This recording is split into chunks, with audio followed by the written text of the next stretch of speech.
Most of my income goes to my rent. I know it's a lot. That's what I know. For regular people, who works like 6 hours a day or 8 hours a day.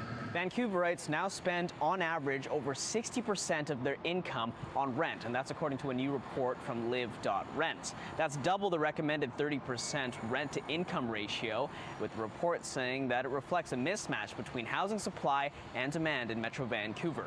60, maybe more.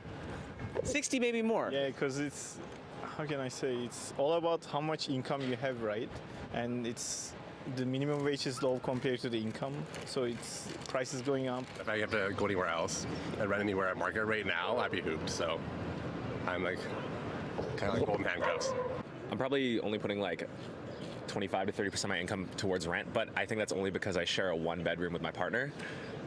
Like if we didn't share an apartment, it would definitely be like over 60%. Like it's pretty crazy right now. You seem pretty relaxed for a guy who's paying more, 60 to 70% of his income on rent. What can I do, The cost of renting an unfurnished one-bedroom in the region saw a modest increase between March and April, with the new average coming in at $2,376 per month.